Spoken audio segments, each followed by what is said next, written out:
Vigilante stalking and the covert use of advanced electronic weapons on vigilante stalking targets is basically the use of lies, again lies, to motivate networked groups of citizens to destroy the lives of their innocent targets.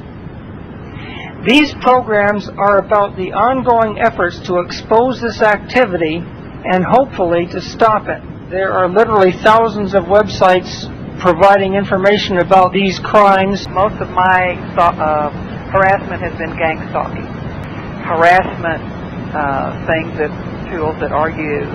And sleep deprivation is one, isolation is another one, and sometimes even pushing people into poverty by not allowing them to work is another one.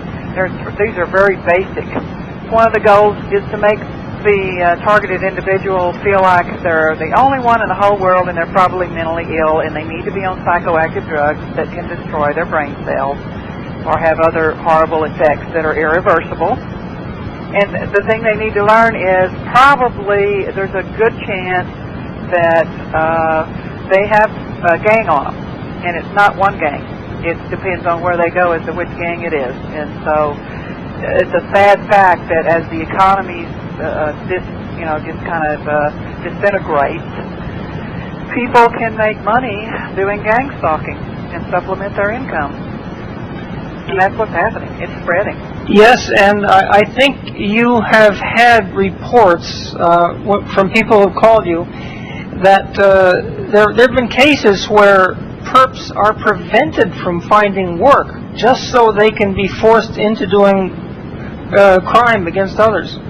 Well, yes, I did observe that in one very nice person that I thought would never turn into a perp, but after having the job opportunities jerked away from them repeatedly and having financial obligations to take care of, they finally gave up. And later on, after they were trained in, about 6 months or a year later, I was just sort of musing out loud, saying, why would, they knew what was going on, and so I said, this is really the dirty thing to do to somebody. Why would anybody do this to somebody? So hopeless. It's so hopeless. If you don't have a job, you're going to be homeless. Then you're going to look incompetent and lazy. So they use this against people to pressure them into becoming perps. And another thing that I have heard over through the hotline is that they threaten to do things to their children if they don't join in. So there's all kinds of ways that you can get to just about anybody in the world.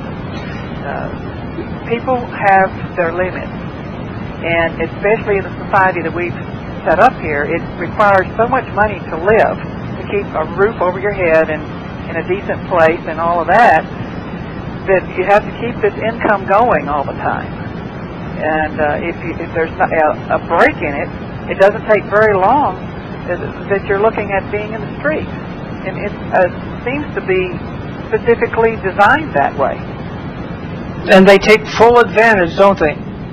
Oh, they take full advantage to pressure people. And in fact, it looks like they're just trying to line up two sides here, perps and targets, and so that if you're not with them, you're against them. If you're not a perp, you're going to be a target. And this is the kind of very destructive to society type of thing, and to the family. They turn family members against each other.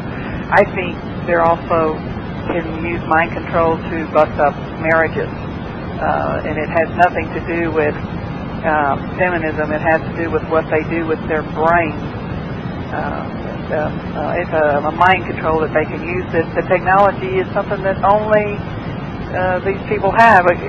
We don't know that we have what there are technologies out there that are far beyond what we know, and that are not known to most people unless they're specially trained in them. Yes, indeed. And Alan Watt was mentioning that in secret societies, college professor level is considered the lowest level of knowledge. And So the average college professor will laugh at you if you tell them this stuff is happening, even though it is the truth.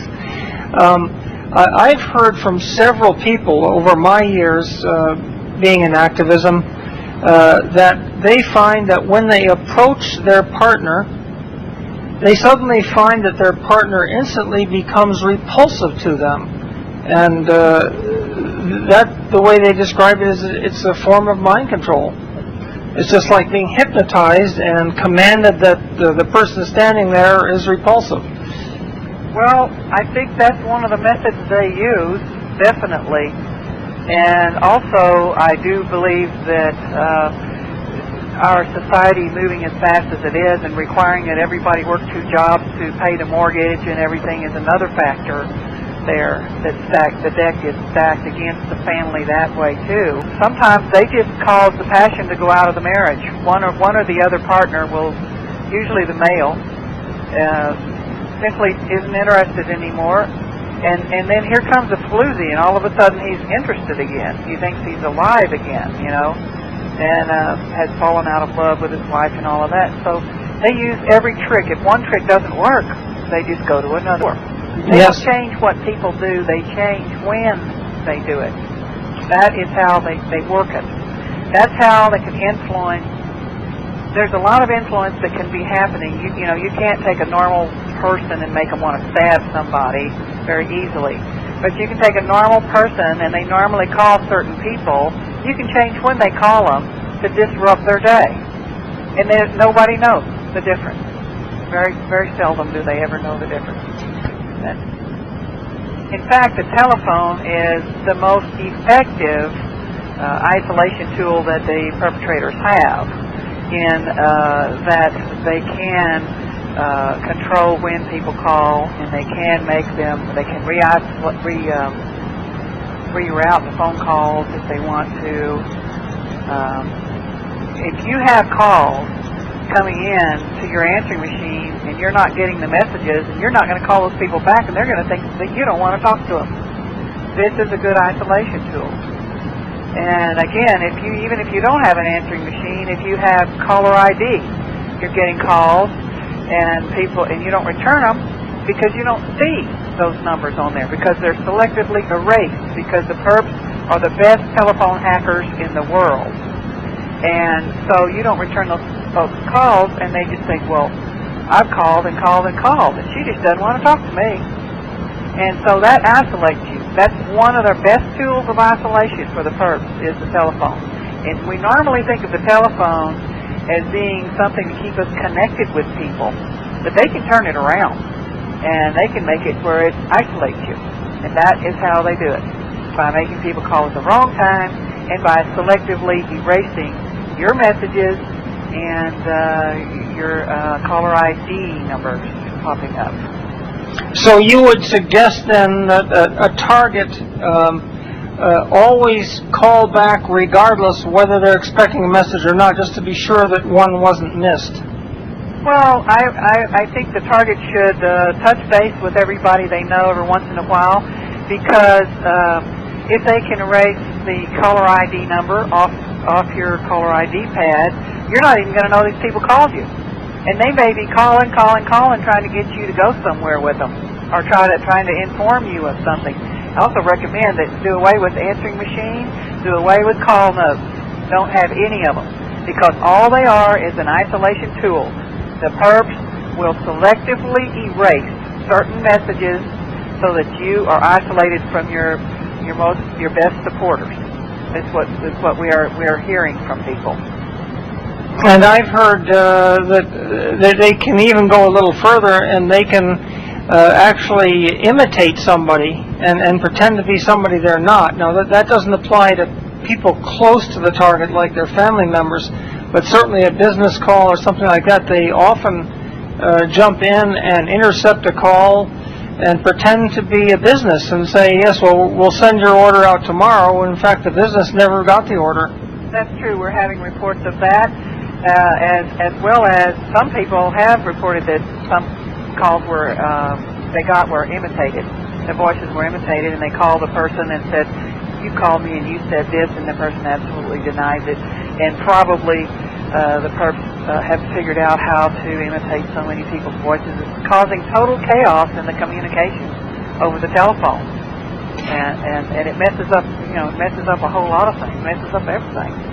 And your experiences with email are even worse, aren't they? Well, email, and this is not just my email, it's a lot of activists report that some of the time-sensitive email arrives after the date that they could respond. And it's usually related to activism or something, and targets have this a lot. And it also happens with their snail mail as well. It's communications. Again, isolating the person by simply interfering with communication. Indeed. The perps change the mix every once in a while, and why, we don't know. We have no clue as to why they change the things that they do. However, there have been a lot of reports from people over the hotline that they wake up at the same time every night. They look over at the alarm clock and it's 11:11, or it's exactly 3:41 or something. It might have a meaning to them or something. We don't know why they do it or what happens, but that is one of the symptoms. And these are so subtle that people don't even recognize it as targeting. Another thing, Sueann, that you mentioned on your site is what we call it is synchronized activity. Can you tell us a little bit about that? Well, it's basically what you just described. There are callers who say that when they do get up in the middle of the night, there is a car passing by. They're normally dead-end streets sometimes. We just know that they want to synchronize things with the target, because when a target talks about that kind of a thing, they sound like paranoid schizophrenics. So this is all designed to make them look mentally ill when they're not. Yes, I'd have to say that in my case and a few others, I've had skits put on where for maybe a few weeks, one particular guy in an apartment near mine would actually step outside his door and turn his key in the lock at exactly the same time I did that while on the way to work. And I wasn't that regular either, because when these things happen, I've always lived very close to where I work and often going early. So I was doing this at random times, and it was exactly the same on, say, 3 days a week for maybe 6 weeks, and it was a mind-blowing incident. These guys would get to the elevator at exactly the same time I did, and the only way I got around it was simply to use the stairs, because it got to be kind of a mind game after a while. This is how they do these things, to make the targeted individual look nuts. And it's not that easy to do it, because here again, they step out of the paradigm. They step out of what people normally believe. People believe that the only time somebody would come into your house is to steal something of value, like your TV or your VCR. If they come in and they move something around and the TV and VCR are left behind, lo and behold, you must be a mental case. Couldn't be anybody to go to that much trouble to do that. Why would anybody do that? You're not important. You've never worked on a secret government case of any kind. You've never done anything to anybody, so therefore, it means you're a mental case. Yes, it's phenomenal. Yes, it is. It means that you're not important enough to have this be happening to you, and listeners, that's how they're getting away with it. They know that you don't consider little nobodies important enough to have this happen to them, so they can do it with impunity, and you will never believe us normally until you visit our sites, talk to us, listen to this show and others. But this is the truth. Actually, folks have absolutely no way to believe it until it starts happening to them. Then that gets their attention. If they think it might be happening to them, they'll start listening pretty quick and pretty hard, Indeed. So that's just it. It's very difficult it doesn't fit the paradigm. It doesn't fit what we know of crooks. But that needs to change. Yes, Sueann, there's some interesting information on your site here for testing to see if you're being targeted, and you quote some interesting cases. Here's one, quoting from your site. It says, "Be aware of your conversation in your home. While working on a project, did you say, 'I need number 10 3/4-inch flathead screws'? And then you arrive at the store to find all the screw bins full except the number 10 3/4-inch flathead screw bin, which was completely empty." Well, that's true, and that has come over the hotline from several reports. It's not just the screws in the screw bin. It could be the orange Gatorade. You know, it's obvious the shelves were just stocked up. You said, "Hey, we're out of orange Gatorade. You got to go get some." Put that on the list. You get there, and every kind of Gatorade in the world is on the shelf, and there's a big empty space where the orange Gatorade is, or was. I get a lot of reports of that. Or the shampoo that say, "Oh, I got to get my shampoo," or the soap, or whatever it is. It seems like they're just suddenly out of stock, and everything else is stocked up to the ceiling. And so there's a lot of reports of that kind of a thing. So if you've said that out loud in your home, and you don't need a bug finder to know that, hey, your house is bugged or something. Somehow they're hearing it.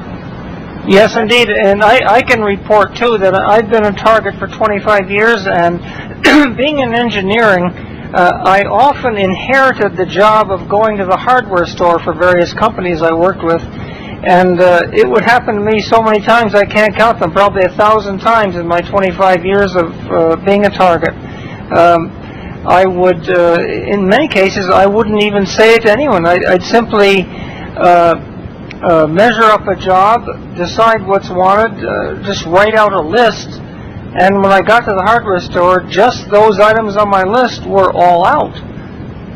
Well, this, listeners, is how petty these mind games get. Actually, it had a purpose. They were trying to get us to fight with each other, to have our space crowded by each other like they crowd people's spaces in the grocery stores. They're continually stepping into the target space in the grocery stores. Isn't that true? You mentioned that many times you have to use your cart to block the aisle. I used to have to do that. Because... But then when I started wearing the T-shirt and the flyers, and they didn't want anybody stepping in my space. They didn't want anybody around me. You know, right. It's just different. But I just wanted to let the listeners know that Sueann reported that these guys would squeeze past her if she... Making contact. Yes. Until I started thinking real hard, like, I'm going to slap the fire out of them and call them a masher. You know, and then that's about too. Yes. They count on people not defending themselves. They want people who will be a willing victim, who will get comfortable with their level of torture. And if you're not going to do that, they can find others who will. There's plenty out there, plenty of them. Don't want to make waves, you know. So. I know very well. Let's see. It's difficult. If you recall, years ago there was an experiment done with rats in which they crowded them all together, and then after a while they all went berserk and started, killing each other and trampling all over each other. It's basically the same thing, but most of the time they don't have to even touch you. If they even come within a certain circumference of you, they are intruding into your space, and it's not normal. People don't normally do this. They can normally wait till you move on down the aisle to get what they want. And if they're standing there getting in your space and they can't wait 2 seconds for you to move on down the aisle, they're a perp. And there are ways of, if they're going to do that, well, then you can be scouting the place for other victims. Just to see who else they're doing it to. Wear your T-shirt. Bring your flyers, and be watching other people. What are they doing to other people? They're doing this to somebody else. They're not just doing it to you. We don't know what goes through their minds, We certainly don't, because it's very difficult to understand someone who's extremely mentally ill, and clearly these perpetrators are. They don't have a life, is one way to say it. They're consumed with harassing specific people and making them as miserable as they can, and doing it in such a way that their attacks are misinterpreted by everybody else as natural problems or mental illness. They want folks who are observing the target to think that there is a psychotic process going on there, when actually if these bums would just leave them alone, they'd be all right. And unfortunately, what I have observed is that depending upon how long these folks have been tortured, some of them are pushed over the edge into at least a delusional belief. They'll believe that everything's contaminated with something and they can't find any good food or something like that. But try sleep deprivation for 20 or 30 years and continual torment and people harassing and following and preventing you from working. See what that'll do to your brain. Just try it sometime, Imagine what it would be like if you were followed around for 20 or 30 years and harassed and people making noises continually so you couldn't sleep or depriving you of sleep in some other way. The brain starts to build a defense, and it's through no fault of the individual. And however much, whatever happens to the individual is very an individual thing. But unfortunately, some of these folks do have some delusions because they've been tortured for years and years and years and years and years. And it's unfair to point at them and try to tell them they need to be locked up and all that. That's baloney. They need to be left alone. That's all that needs to happen. Obviously, if you've been prevented from working for years and years, your health is going to suffer, both physical and mental. There's no way about it. There's no two ways about it. There's no way around that.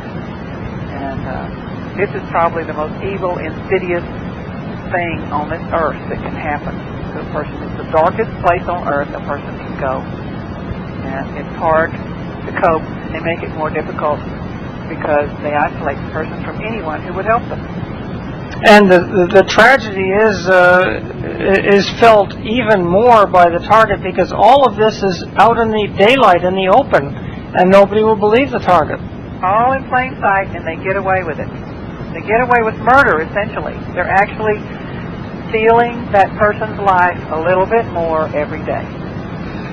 And that should be a crime that they could be locked up for life for, because they can't be trusted to behave normally towards people.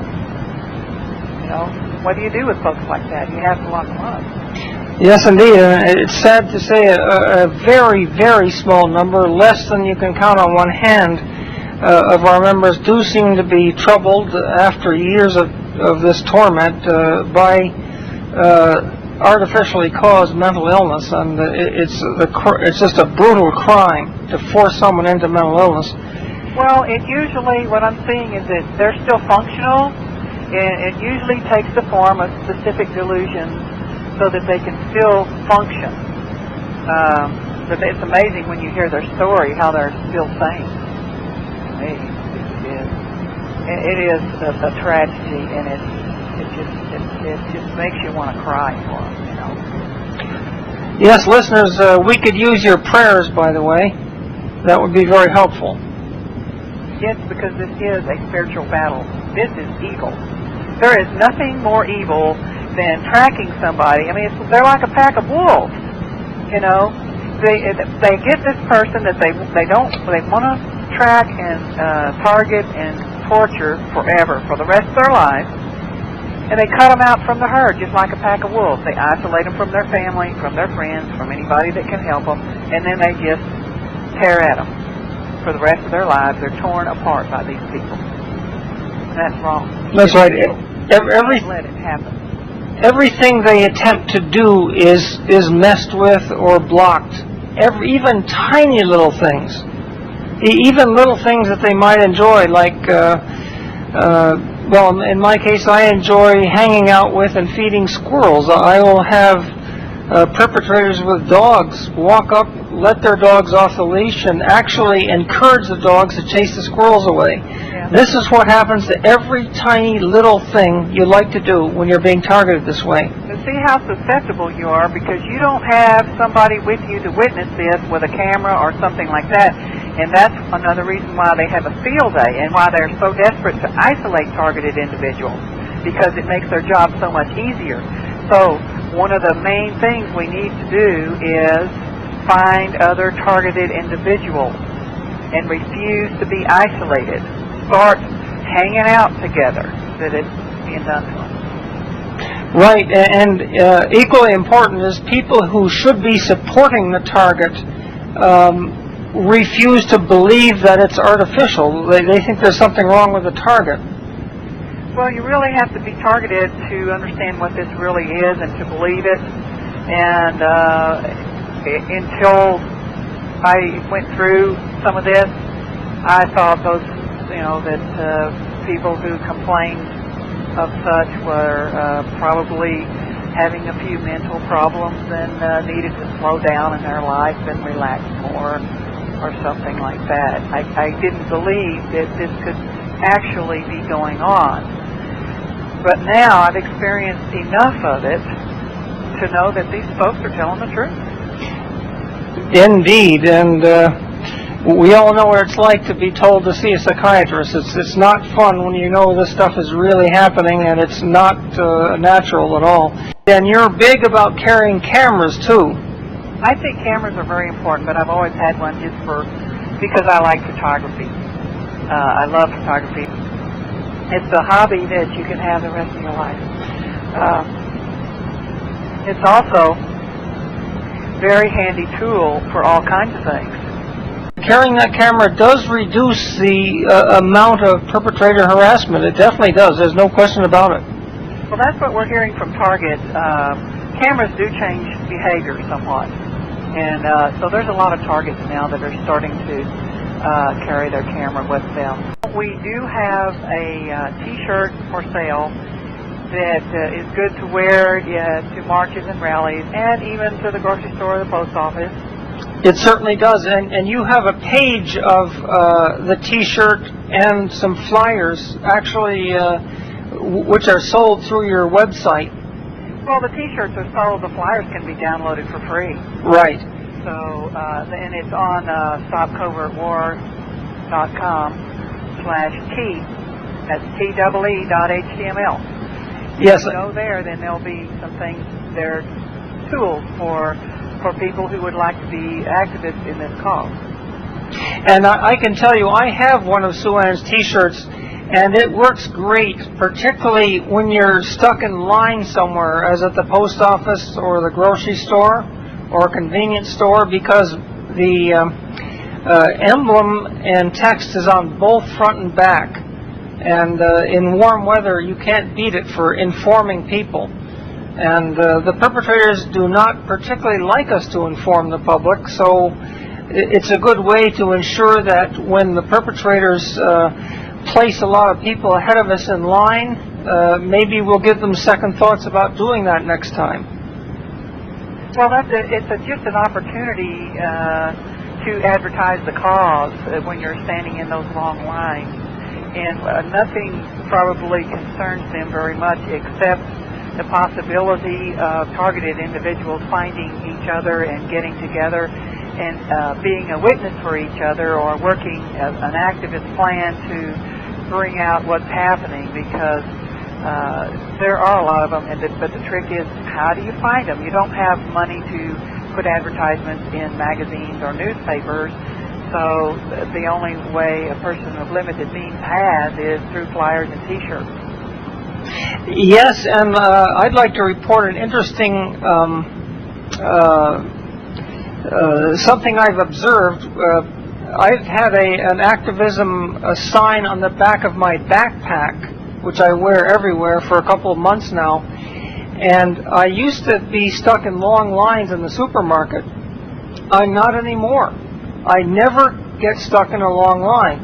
And I don't get the mobbing of the supermarket or convenience store that used to happen. And clearly, they don't want anybody reading the sign. And it's just amazing how well it's worked, and the inspiration came from you, Sueann. Well, that's a few others have reported the same thing. So any targets who are maybe listening to this show may want to seriously have a look at Sueann's website and think about wearing her T-shirt. Again, it's stopcovertwar.com/TEE. That's Tango Echo Echo .html. Right, and they can also post a contact information on another page if they so desire. What really makes this style of stalking ineffective is publicity. All of a sudden, it's not as effective, and it makes the perp's job harder, more difficult if it starts to become known what's happening.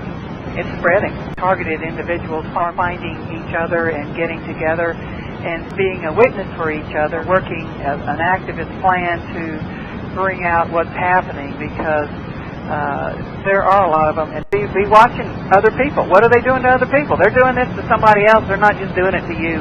There are millions of victims, and that needs to change. Not all perps understand what they're into. That's right. They're lied to. All the time. They're told lies about the target.